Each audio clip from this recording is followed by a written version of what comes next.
मार्च 2025 एक मैसेज पूरे इंटरनेट पर भयंकर तरीके से वायरल हो रहा था।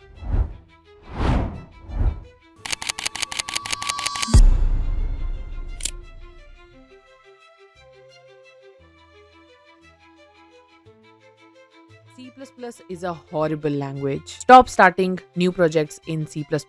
Government cybersecurity agencies ने बोला memory unsafe languages are a threat. Avoid using C or C++. C++ का game over.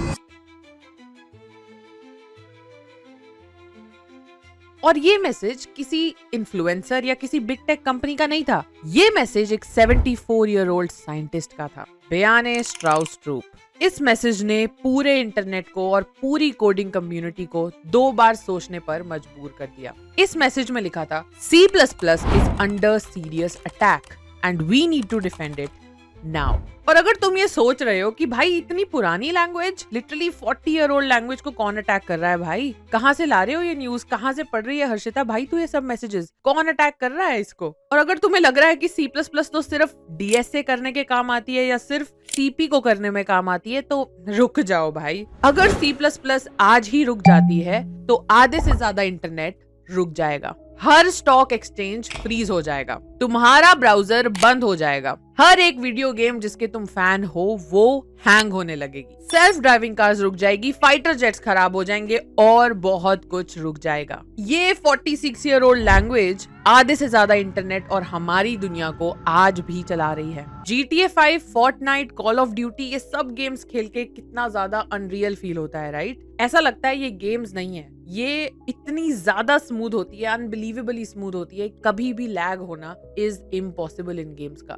और ये सब क्यों है?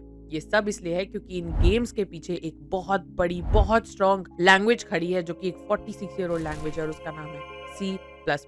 और ये 46-year-old लैंग्वेज आज भी टायोब इंडेक्स में नंबर 2 पर है। हाई फ्रीक्वेंसी ट्रेडिंग फर्म्स के बारे में तुम सबने सुना होगा और शायद मुझसे बेटर सुना होगा। हर HFT में 1 मिलीसेकंड में या तो तुम 5 करोड़ का लॉस करवा दोगे या 5 करोड़ का प्रॉफिट। बहुत लोग सोचते हैं कि स्टॉक्स को तो सिर्फ क्लिक करके बाय ही करना होता है, बट नहीं भाई, एल्गोरिथमिक ट्रेडिंग भी एक बहुत इंपॉर्टेंट पार्ट है इस सब चीज का, जो इस सबको नेक्स्ट लेवल पर लेके जाती है। हर एक सेकंड में थाउजेंड्स ऑफ ट्रेड्स प्रोसेस हो रही हैं, हर एक माइक्रो सेकंड में रियल टाइम डेटा आ रहा है। सोचो अगर ऐसी एप्लीकेशंस में पाइथन होता तो क्या होता? सोचो जावा होता तो क्या होता? बहुत आराम से ये सारी एप्लीकेशन बहुत जल्दी क्रैश हो जाती। सिर्फ C++ ही है जो ऐसी फर्म्स में काम करता है, जो ऐसी एप्लीकेशंस को आज भी बचाया हुआ है। बट ये लैंग्वेज को बनाया किसने था और ये आज क्यों है इतने बड़े थ्रेट में? 1979 में कैम्ब्रिज यूनिवर्सिटी के एक Danish PhD student Bjarne Stroustrup ने एक सिंपल सी प्रॉब्लम फेस करी। He wanted to simulate computer systems. वो देखना चाहते थे कि डिफरेंट लोड अगर हम डालेंगे कंप्यूटर सिस्टम पे तो क्या होगा, किस तरीके से कंप्यूटर सिस्टम फंक्शन करेगा, etcetera etcetera, different use cases में। And that was what he was working on. And इसको बनाने के लिए उन्होंने उस समय की एक बहुत फेमस और बहुत बढ़िया लैंग्वेज यूज करने की कोशिश करी, जिस लैंग्वेज का नाम था Simula 67। वो लैंग्वेज असलियत में क्लासेस को यूज करती थी, ऑब्जेक्ट्स को यूज करती थी, बट वो लैंग्वेज हद से ज्यादा स्लो थी। उन्होंने सोचा शायद C को ट्राई कर लेना चाहिए, पर C फास्ट थी बट उसमें ऑब्जेक्ट्स नहीं थे, क्लासेस नहीं थे। तो ऑफ कोर्स उन्होंने कुछ ऐसा सोचा जो शायद आप या मेरे जैसे डेवलपर्स कभी नहीं सोच सकते, और सिर्फ एक PhD स्टूडेंट ही ये सोच सकता है। एंड ही डिसाइडेड कि वो अपनी खुद की एक लैंग्वेज बनाएंगे जिसमें स्पीड भी हो और साथ में एफिशिएंसी भी हो और स्ट्रक्चर भी हो। और उन्होंने एक न्यू लैंग्वेज बनाई जिसको उन्होंने नाम दिया C with classes. Bell labs जहां पर वो काम कर रहे थे, इस लैंग्वेज ने बहुत ज्यादा जल्दी पॉपुलैरिटी गेन करी। 1983 में इसका नाम C++ कर दिया गया, C विद क्लासेस की जगह, बिकॉज ऑब्वियसली C में प्लस का मतलब होता है increment operator, which is like C में 1 ऐड करना, and this is what it really means. C का एक एडिशन, C का एक एवोल्यूशन। ये C को कभी भी रिप्लेस नहीं कर रही थी, ये C का एक एवोल्यूशन थी। 1985 में C++ का पहला कमर्शियल रिलीज हुआ एंड वर्ल्ड वाइड इसको हर कोई यूज करना स्टार्ट कर चुका था। एक सेकंड रुको, We are on a mission to provide immense value to you from these type of videos. And अगर आपको ये वीडियो अच्छी लगी है तो प्लीज सब्सक्राइब बटन पे क्लिक कर देना, बिकॉज हम आपको ऐसी ही वैल्यू पैक वीडियोस लाकर देते रहेंगे। C++ ने इतनी ज्यादा पावर दी कि ऑलमोस्ट हर चीज C++ पे ही बनने लगी। पर एक डार्क साइड ऑफ पावर भी था, बिकॉज हर एक सुपर पावर के साथ एक प्राइस भी आता है। C++ तुम्हें बहुत ज्यादा कंट्रोल देती है, पर कंट्रोल के साथ साथ अगर तुम एक भी गलती कर दो तो memory leak, system crash, security hole जैसी प्रॉब्लम्स भी देती है। एंड ये सब कुछ बहुत ज्यादा डेंजरस है एक प्रोग्रामिंग लैंग्वेज में होना। शॉकिंग फैक्ट तो ये है 70% of security vulnerabilities come from memory leak issues. इसलिए क्रिटिक्स कहते हैं कि C++ बहुत ज्यादा डेंजरस है, और वो कहीं ना कहीं सही भी कहते हैं। लिनस टॉरवर्ल्ड्स, जिन्होंने लिनक्स सिस्टम को क्रिएट किया था, उन्होंने बोला C++ is a horrible language made worse by substandard programmers. 2022 में माइक्रोसॉफ्ट सीटीओ ने बोला stop starting new projects in C++, instead start Rust. Government cyber security agencies ने बोला memory unsafe languages are a threat. Avoid using C और C++.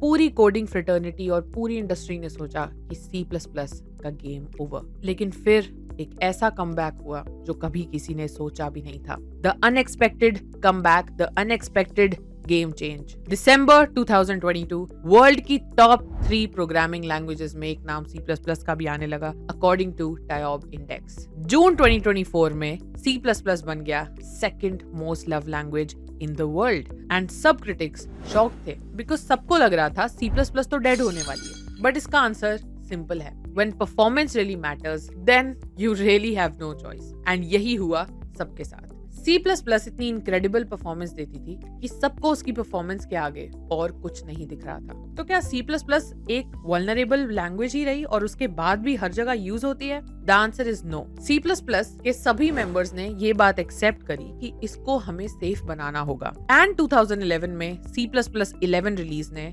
Game change कर दिया। C++11 के new features आए, lambda functions, smart pointers, threading library, etcetera etcetera. Message clear था, same power but safer approach. हर 3 साल के गैप में एक नया C++ का वर्जन अपडेट होता ही गया। New standard, constant evolution. C++ ने प्रूव करा कि ओल्ड होने का मतलब ये नहीं कि अब वो ऑब्सोलीट हो गई है। अडैप्शन एक्चुअली मैटर्स। लेकिन क्या है ऐसा जो 2025 में हो रहा है? 2025 में रियल वॉर शुरू हो गई थी। फरवरी 2025 में ब्रियाना स्ट्राउस-ट्रूप ने C++ कमिटी को एक ऑफिशियल लेटर लिखा, जिस लेटर में उन्होंने क्लियरली बोला था C++ is under urgent attack and we need to act on this right now. क्योंकि यूएस गवर्नमेंट एजेंसीज ने डिक्लेयर कर दिया था कि by January 1, 2026 manufacturers must have a road map to eliminate memory unsafe languages and adopt memory safe languages. Bjarne ने कहा कि I consider this as a threat to C++,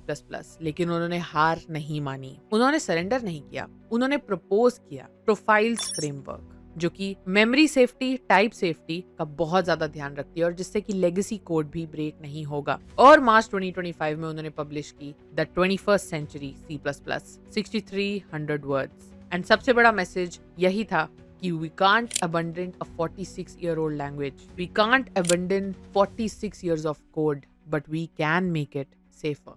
and 2025 में debate ये नहीं है कि C++ सेफ है या नहीं, डिबेट ये है कि इसको सेफ कैसे बनाया जाए बिना परफॉर्मेंस सैक्रिफाइस करे। डिबेट ये नहीं है कि रस्ट वर्सेस C++, डिबेट ये है कि दोनों साथ ही हमें अडॉप्ट करने होंगे। Billions of lines of code C++ में लिखा हुआ है हर कंपनी में। सब कुछ रीराइट करना इज नेक्स्ट टू इम्पॉसिबल। इसलिए फ्यूचर को एग्जिस्टेंस का है, फ्यूचर रिप्लेसमेंट का बिल्कुल नहीं है। न्यू प्रोजेक्ट्स में भी रस्ट, लेकिन एग्जिस्टिंग सिस्टम्स में C++ इम्प्रूव कर रहा है। ये एप्स, ये गेम्स, ये दुनिया, ये वर्चुअल रियलिटी जिसमें हम अभी रह रहे हैं, ये सब कुछ इनविजिबल कोड पर बना है। वो कोड जो कभी भी ट्रेंडिंग नहीं होता, वो कोड जो कभी भी वायरल नहीं जाता, वो कोड एक इनविजिबल हीरो है और जिसके बिना मॉडर्न सिविलाइजेशन शायद आज रुक जाएगी। अब इसको हीरो बोलो या विलन, बट ये एक ऐसा इम्पोर्टेंट हिस्सा है हम सबकी लाइफ का जिसे हम कभी भी भुला नहीं सकते। क्योंकि जहां पर स्पीड विद बेस्ट परफॉर्मेंस का नाम लिया जाएगा, वहां पर हमेशा C++ का नाम आएगा। इंटरेस्टिंग लगा ना मेरे साथ C++ में डाइव करना? अगर तुम डेटा साइंटिस्ट बनना चाहते हो और डेटा साइंस क्या है और उसको कैसे करना है ये जानने में इंटरेस्टेड हो, तो मैंने एक डिटेल्ड वीडियो बनाई है जिसमें तुम डेटा साइंटिस्ट कैसे बन सकते हो ये सीख सकते हो। मैं उस वीडियो का लिंक यहीं लगा देती हूँ एंड वहीं पर मिलती हूँ अब तुमसे। हाँ, बाय।